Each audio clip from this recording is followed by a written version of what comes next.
예, 사도 바울은 제2차 전도 여행 동안에 이제 새로운 도시로 이동을 하게 됩니다.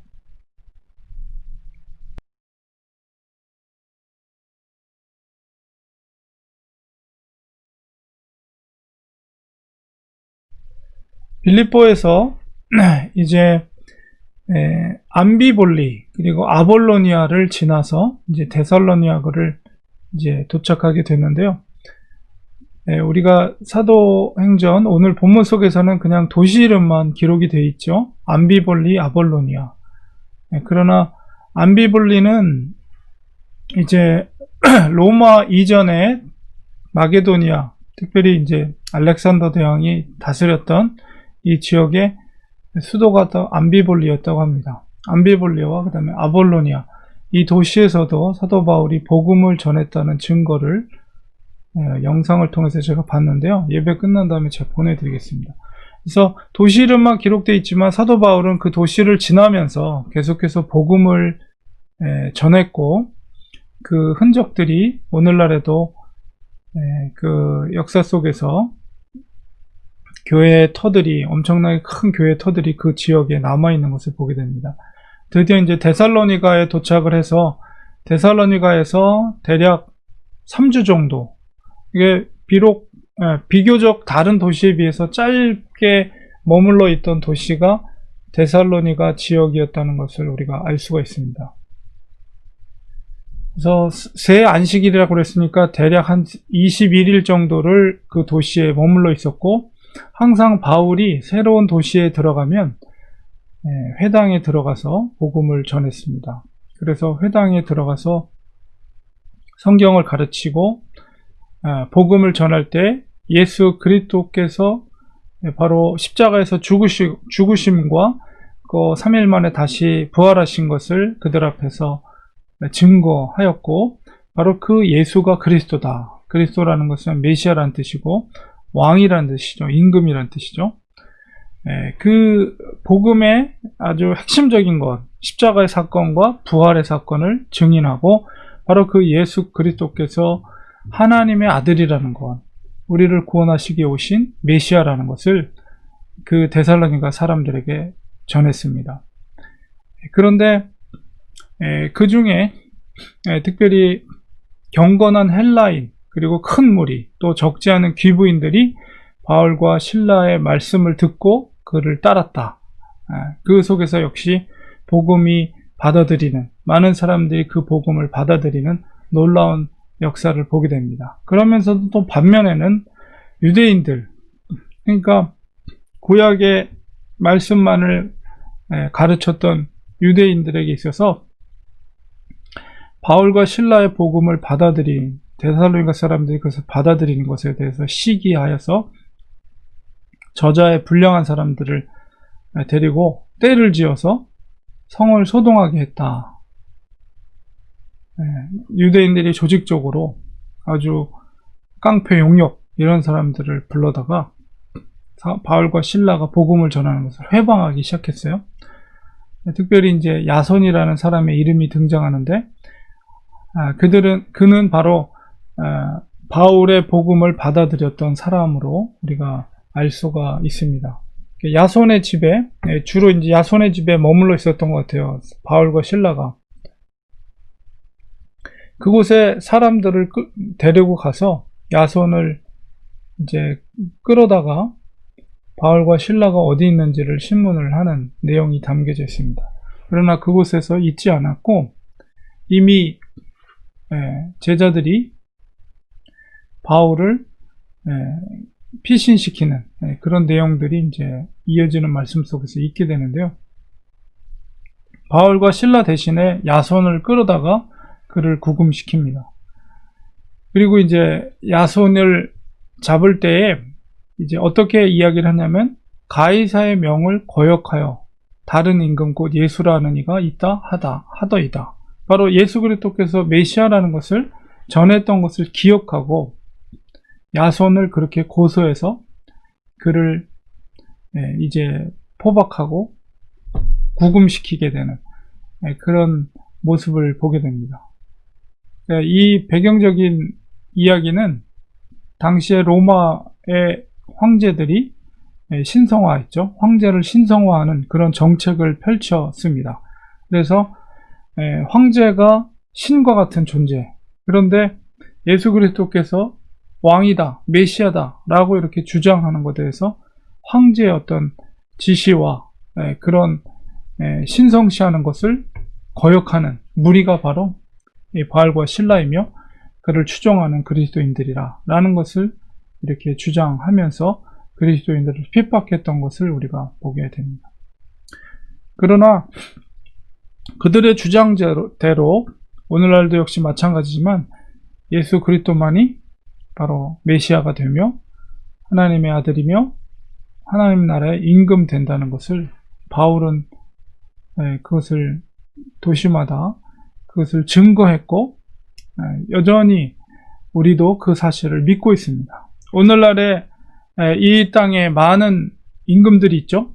물론 이름을 호칭은 달라서 뭐 총리니 대통령이니 이런 이름으로 부르지만 그러나 우리에게 있어서 유일한 메시아, 우리에게 있어서 유일한 임금은 오직 예수 그리스도 된다는 것을 우리가 고백합니다. 그래서 우리가 하나님 나라의 백성이며 또 예수 그리스도가 우리의 임금이 되시고 왕이 되시며 주님이 재림하실 때 우리 임금 되신 주님이 다시 오시면 이 땅에서의 삶은 끝이 나고 또 어둠의 세력, 악한 사탄의 세력들은 예수님, 다시 오실 그 예수님이 백마를 타고 오실 또 구름 타고 오실 그 예수님께서 영원히 무저갱으로 심판하시고 우리를 백보자 심판해서 의롭다 칭하시며 부활된 몸으로 영원히 새하늘과 새 땅에서 우리가 주님과 더불어 우리 임금 되신 왕과 더불어 동일한 그 왕의 신분을 가지고 살게 될 것을 우리는 믿음으로 고백하고 믿음의 눈으로 주님을 바라봅니다. 바로 그것이 우리의 신앙이고 믿음이죠. 바로 사도 바울이 2000년 전에 데살로니가 성도를 향해서 외쳤던 복음이 바로 그것입니다. 특별히 이렇게 데살로니가 지역은 조직적으로 핍박이 심했던, 그래서 사도 바울뿐만 아니라 그리스도인들이 엄청난 핍박을 받았던 교회였습니다. 그래서 이렇게 우리가 사도행전을 쫓아가면서 그 도시에서 그 어떤 일들이 벌어지고 있고 그것을 통해서 바울이 보냈던 편지들을 같이 읽어가면 굉장히 은혜가 되거든요. 데살로니가 전서가 가장 먼저 기록된 그런 편지입니다. 2차 전도 여행 가운데 쓰였던 책이 바로 데살로니가 전서예요. 여기서 피신을 해서 베레아로 가고 아데네로 그다음에 고린도로 가게 되죠. 물론 이제 디모데를 남겨놓지만 실라와 디모데를 남겨놓지만 먼저 바울이 피신해서 고린도로 갔을 때 고린도에서 데살로니가 교회를 향해서 썼던 편지가 데살로니가 전서 후서입니다. 그러니까 가장 먼저 기록된 편지죠. 그 편지 속에 바울이 성도들 향해 뭐라고 기록되어 있냐면 하나님의 사랑하심을 받은 형제들아 너희를 택하심을 아노라. 이는 우리 복음이 너희에게 말로만 이룬 것이 아니라 또한 능력과 성령과 큰 확신으로 된 것입니다. 우리가 너희 가운데서 너희를 위하여 어떤 사람이 된 것은 너희가 아는 바와 같으니라. 또 너희는 많은 환난 가운데서 성령의 기쁨으로 말씀을 받아 우리와 주를 본받는 자가 되었으니 그러므로 너희가 마게도냐와 아가야에 있는 모든 믿는 자의 본이 되었느니라. 불과 3주 동안 머물러 있었지만 그 3주 동안에 머물러 있는 동안 바울이 회당에서 전했던 이 복음을 야손과 또 여러 성도들이 정말 기쁨으로 그것을 복음을 받아들였고 특별히 조직적으로 유대인들이 많은 환난과 핍박이 있었음에도 불구하고 그들은 야손이 그렇게 끌려서 고통을 당하는 것처럼 거기에서 복음을 받아들였던 성도들이 그 환난 가운데도 성령의 기쁨으로 사도 바울의 말씀을 받아서 사도 바울과 실라의 일행 그리고 예수 그리스도를 본받는 자들이 되었다. 그래서 아가야 지방, 마게도냐 그리고 고린도 그리스 지역 아가야 지방의 모든 믿는 자들의 본이 되었던 교회가 그래서 바로 데살로니가 교회 성도였다는 것을 보게 됩니다.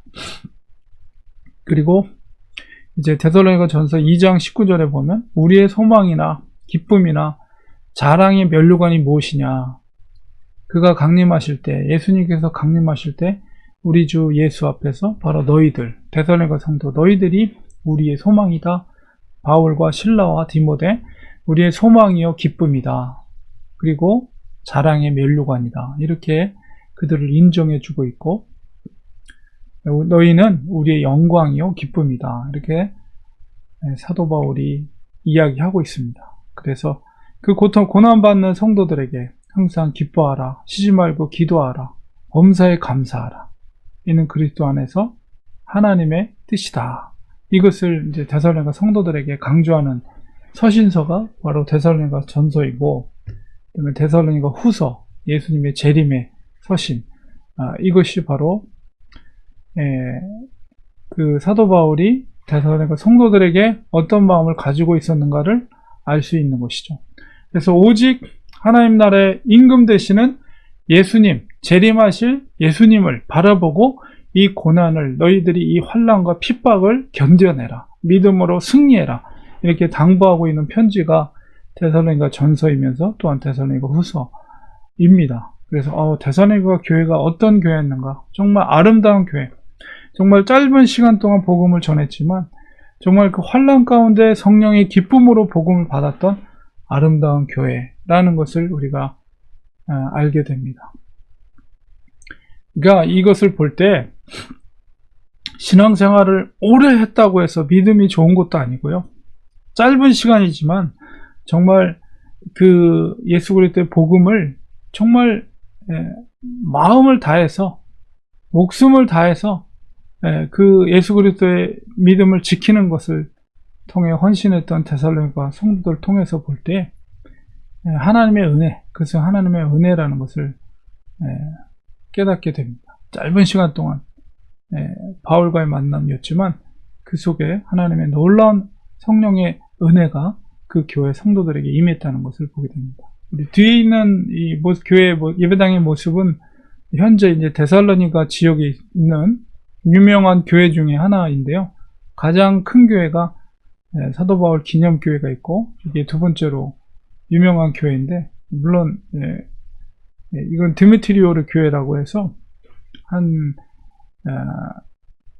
콘스탄틴 대제가 공인하기 전에 순교당했던 성 드미트리오라는 사람을 기념하기 위해 세워진 교회고, 이 데살로니가의 그리스 종교의 교회지만은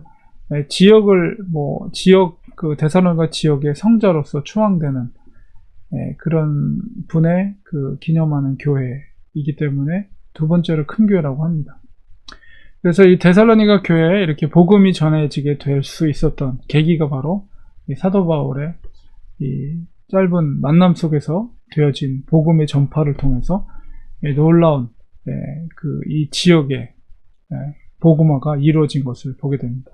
그래서 오늘날의 우리도 오직 우리의 왕 대신 예수 그리스도만을 우리가 섬기며 다시 오실 예수님을 바라보면서 어떤 환난과 역경이 있을지라도 우리가 영원히 살게 될 그 새하늘과 새 땅을 믿음의 눈으로 바라보면서 우리가 살아가는 우리가 되어야 되겠습니다. 우리 기도하겠습니다. 하나님 아버지 감사합니다. 3주 동안의 짧은 만남 속에 전해진 복음이었지만 데살로니가 성도들은 정말 그 말씀, 사도 바울로 전해들은 말씀이 생명의 말씀, 진리의 말씀임을 받아들였고, 특별히 환난과 역경 가운데 있었지만 그것을 기쁨으로, 성령의 기쁨으로 복음을 받아들였을 때 그들의 놀라운 믿음을 통해서 그 지역이 복음화되었던 것을 우리가 깨닫게 됩니다. 환난과 역경 가운데 있었던 데살로니가 성도들이 마게도니아 아가 지역의 믿음의 본이 된 교회가 되었습니다. 환난과 역경은 오히려 우리 믿음이 더욱더 신실해지고 더 하나님을 향한 믿음이 확실하게 드러나는 그런 환경과 그런 도전이라고 봅니다. 하나님, 오히려 그 상황 가운데 범사에 감사하라 사도 바울이 당부하며 항상 기뻐하고 늘 기도하라는 그 사도 바울의 그 편지 속에서의 당부처럼 우리들도 어떤 상황 가운데 있을지라도 주님으로 인해서 복음으로 해서 기뻐하며 기도하며 감사할 수 있는 우리가 되게 하여 주시옵소서. 예수님의 이름으로 기도드리옵나이다. 아멘.